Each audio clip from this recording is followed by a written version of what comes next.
Olá, meus queridos amigos, vamos mais a um estudo da Palavra de Deus.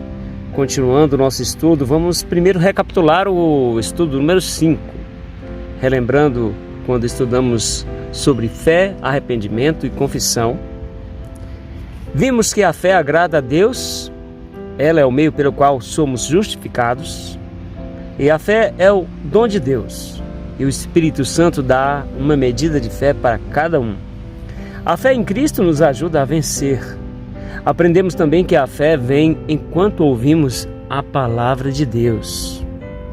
Também aprendemos que Jesus veio chamar pecadores ao arrependimento.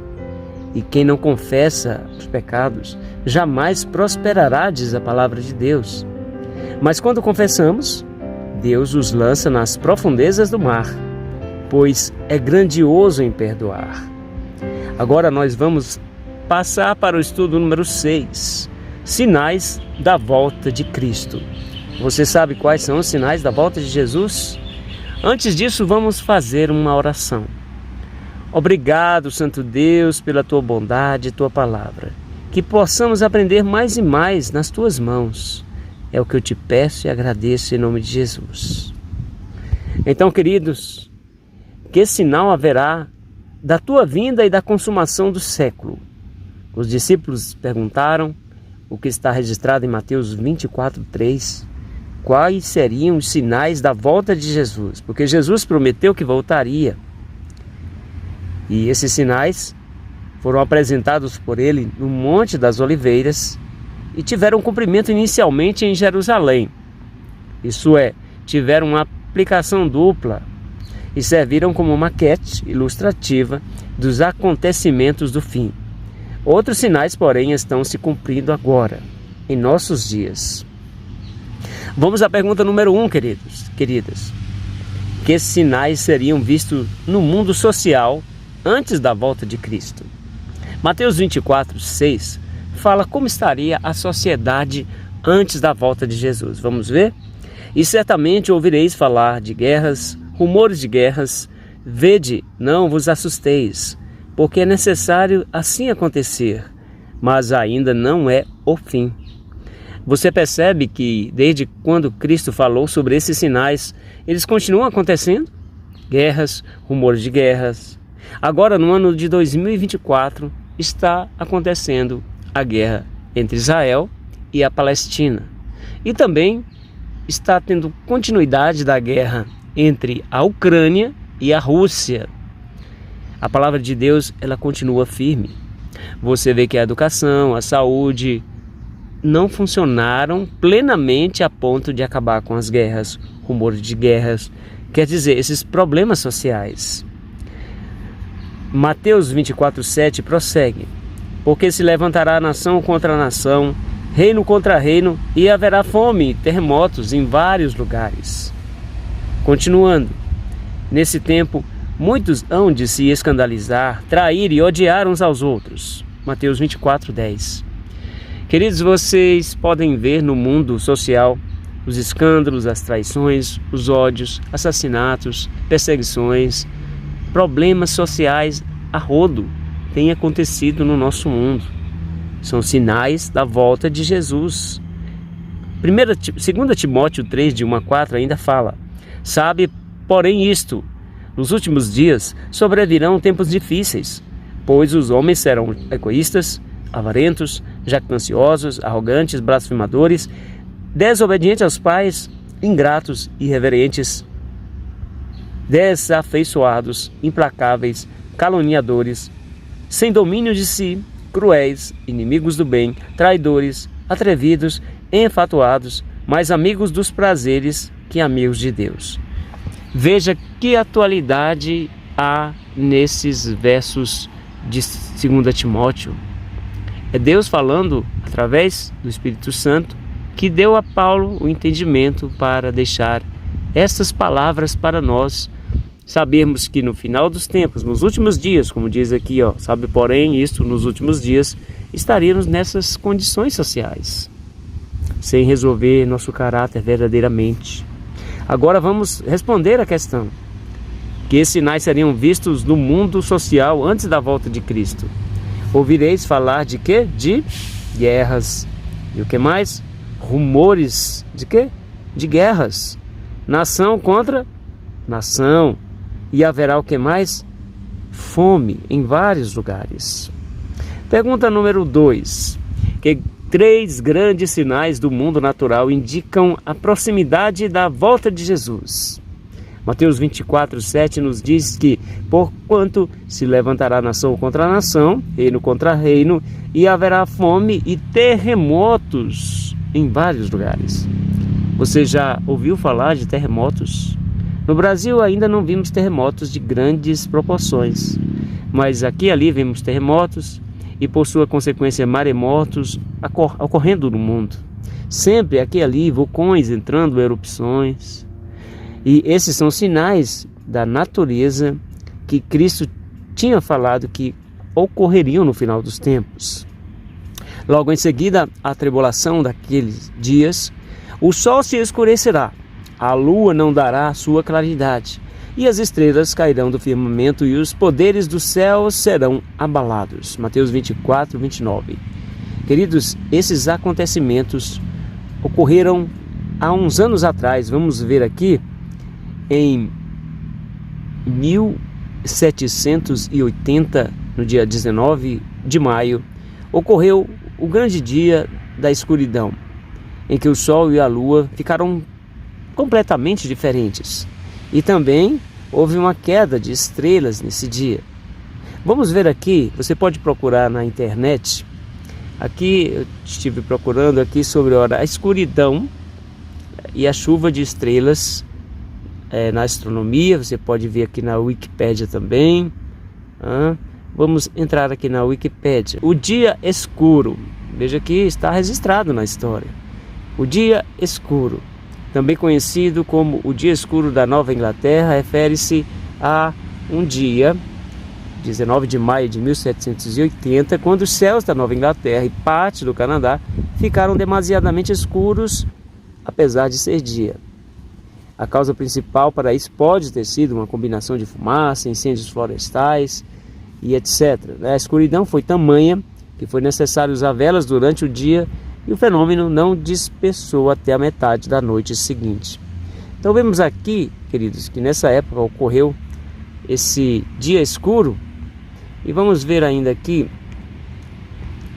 sobre, vamos ver, olha aqui, 1833, aqui na Olhar Digital. Vamos entrar aqui nesse site. Em 1833, ela apresentou um surto espetacular. Eram centenas, milhares de estrelas cadentes riscando o céu a todo instante, algumas formando bolas de fogo que iluminavam a noite. Estima-se que mais de 100.000 meteoros foram vistos a cada hora na madrugada de 13 de novembro daquele ano. Então, aqui o Olhar Digital, é um site bem conhecido brasileiro, informa sobre esse acontecimento que houve em 1833. Então, meus amados, vamos seguir aqui. Os sinais que matam pessoas indicam que Satanás está agindo nas guerras, nos terremotos, maremotos, nos grandes ventos violentos. Terceiro sinal, que esses sinais seriam vistos no mundo religioso antes da volta de Cristo. Mateus 24, 4 e 5. E ele lhes respondeu: vede que ninguém vos engane, porque virão muitos em meu nome, dizendo, eu sou o Cristo, e enganarão a muitos. Levantar-se-ão muitos falsos profetas e enganarão a muitos, diz Mateus 24, 11. Mas, porque surgirão falsos cristos e falsos profetas, operando grandes sinais e prodígios para enganar, se possível, os próprios eleitos. Então, queridos, respondendo a pergunta aqui, que sinais seriam vistos no mundo religioso antes da volta de Cristo? Então, vimos no mundo social sinais na sociedade, guerras, rumor de guerras, a sociedade avarenta, jactanciosa. No mundo da natureza, terremotos, maremotos, fomes, pestes, a queda das estrelas, o escurecimento do sol e a lua. E vemos aqui sinais no mundo religioso também. A Bíblia, ela mostra, através da profecia, Cristo falando que haverá falsos o quê? Falsos cristos. e também falsos profetas. O engano será baseado em quê? Em sinais e prodígios, falsos milagres, falsas curas, falsas profecias, e a iniquidade será multiplicada. Continuando, qual é a motivação dos falsos profetas ao pregarem a Bíblia?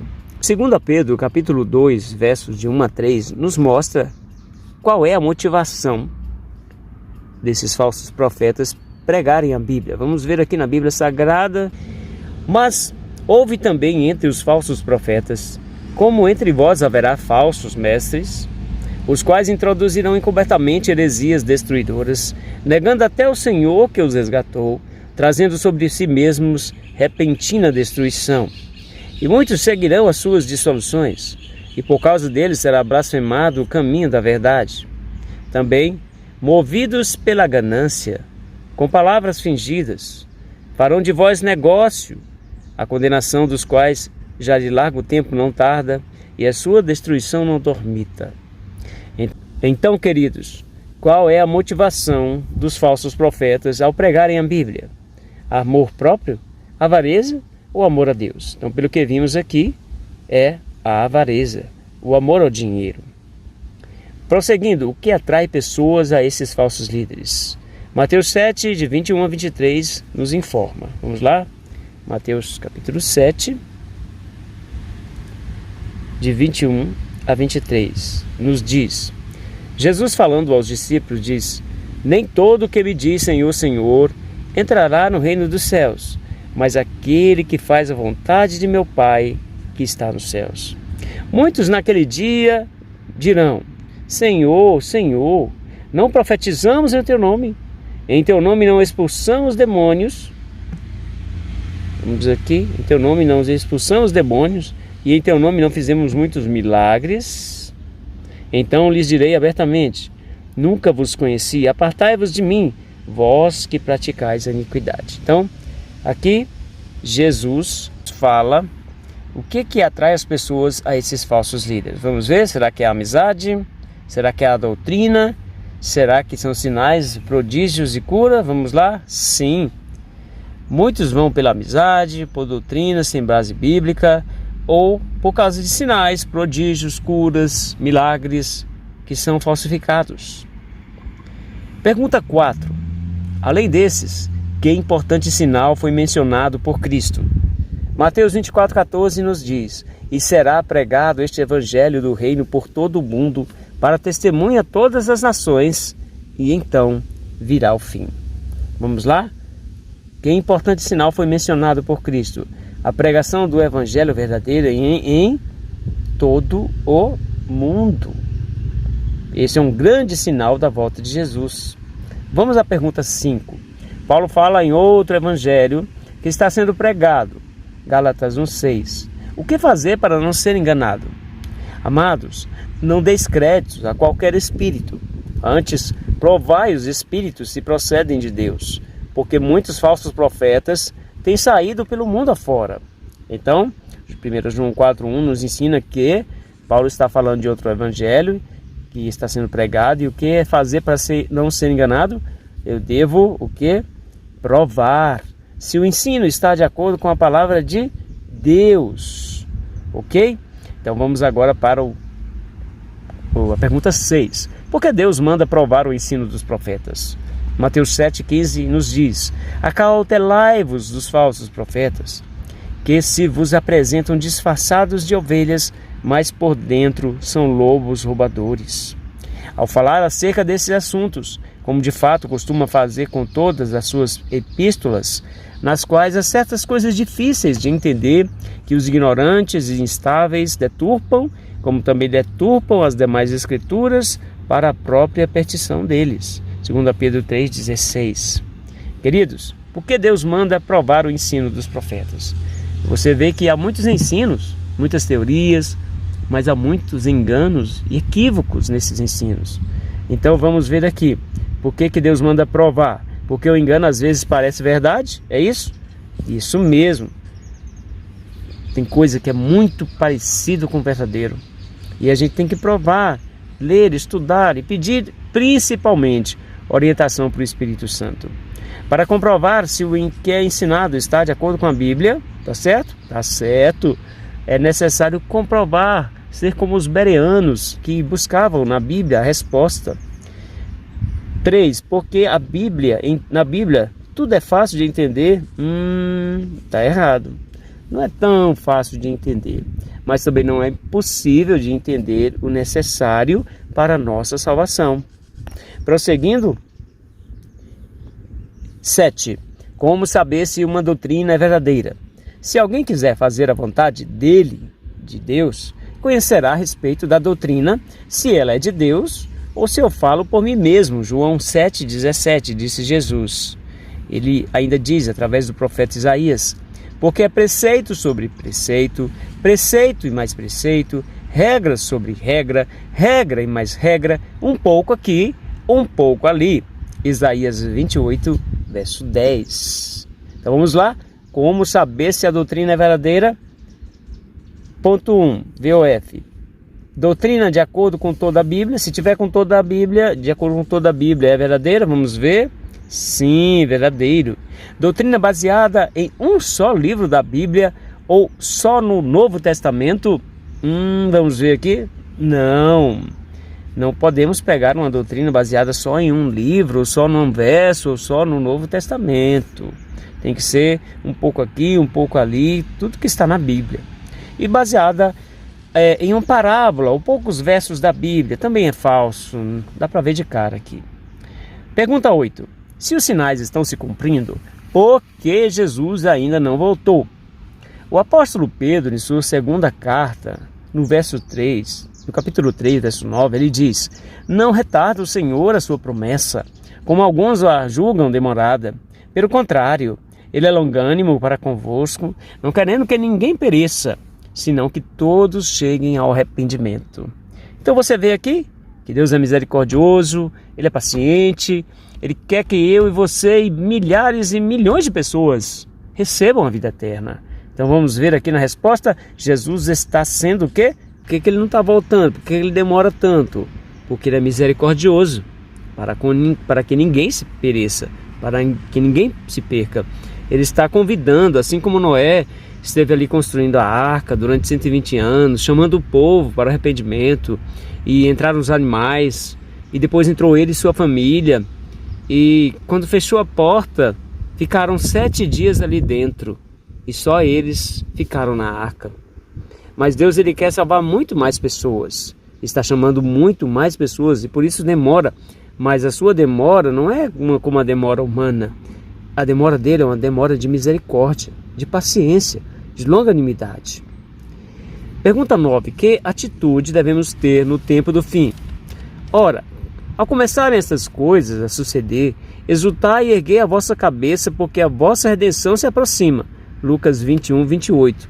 Quer dizer, quando esses sinais estiverem acontecendo, Jesus falou para que nós erguêssemos nossa cabeça, exultássemos, quer dizer, ficássemos alegres, felizes, porque a redenção estava se aproximando. E continua: acautelai-vos por vós mesmos, para que nunca vos suceda que o vosso coração fique sobrecarregado com as consequências da orgia, da embriaguez, das preocupações deste mundo, e para que aquele dia não venha sobre vós repentinamente, como um laço. Lucas 23, 34. Então, devemos estar atentos, vigilantes, isso é, conscientes dos acontecimentos diários, das dificuldades que possam acontecer, para ficarmos sempre com o coração aberto às coisas do Senhor.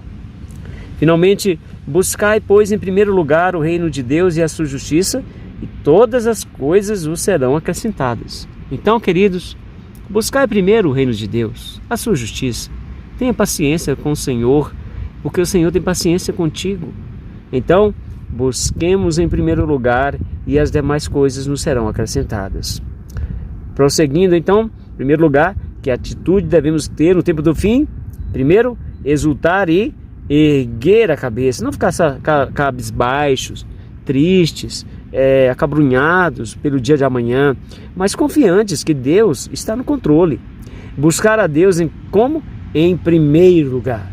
De manhã, já cedinho, primeiro pensamento, uma devoção ao Senhor, orando, esperando nele para o dia todo.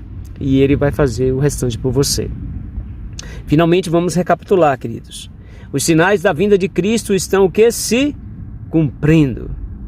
E um grande sinal que indica a proximidade da volta de Cristo é a pregação do Evangelho em todo o mundo. 2 evangelhos estão sendo pregados, o verdadeiro e o falso. Mas devemos provar se a doutrina ensinada está de acordo com a palavra de quem? De Deus. No tempo do fim devemos erguer o quê? Erguer a nossa cabeça e buscar a Deus como? Em primeiro lugar. Isso. Agora, meus queridos e amados irmãos, vamos para o compromisso de fé. O compromisso de fé é aquele momento em que você vai declarar aqui com seu coração que você crê nessa mensagem que foi passada hoje, porque a cada passo você vai crendo mais um pouco, porque Deus não quer que você venha a se encontrar com Ele, a se entregar a Ele por uma questão emocionalista. A sua fé é racional. Você tem que compreender a palavra de Deus, aceitá-lo com amor, pelo amor, para poder se entregar plenamente a Ele, crescer cada dia mais com Ele. Então aqui esse é o momento. Vamos lá. Creio que estamos vivendo no tempo do fim.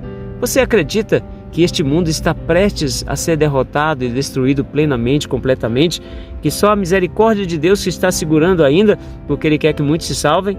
Se você crê nisso como eu creio, então coloque o seu coração aqui nesta opção, ok? Desejo conhecer e praticar a doutrina que está de acordo com toda a Bíblia. Amados, vocês sabem que são fracos, frágeis, pecadores. Mas se você deseja conhecer e praticar mais a doutrina que está de acordo com a Bíblia, olha, o Espírito de Deus vai ajudar você, vai ajudar seu coração. Deus vai enviar anjos para ajudar você também a cumprir essa caminhada que é um processo de santificação ao lado do Senhor. E finalmente quero me preparar para a volta de Cristo. Essa aqui eu sei que você quer.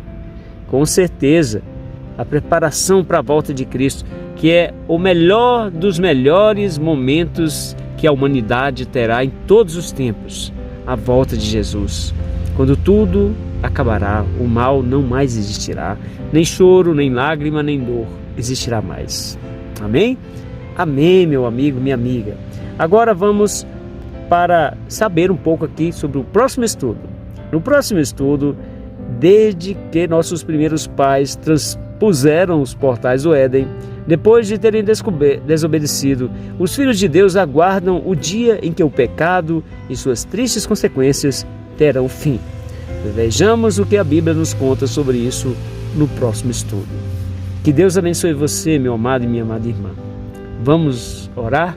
Obrigado, Santo Pai, pela tua bondade. Abençoe nossos amigos aqui presentes, que estão mais uma vez estudando a tua palavra e querem mais e mais conhecer de ti e se entregar o coração a ti. Obrigado, Senhor, por tudo é o que eu te peço, por Jesus. Amém. Um abraço, meus queridos. Deus os abençoe. Amém.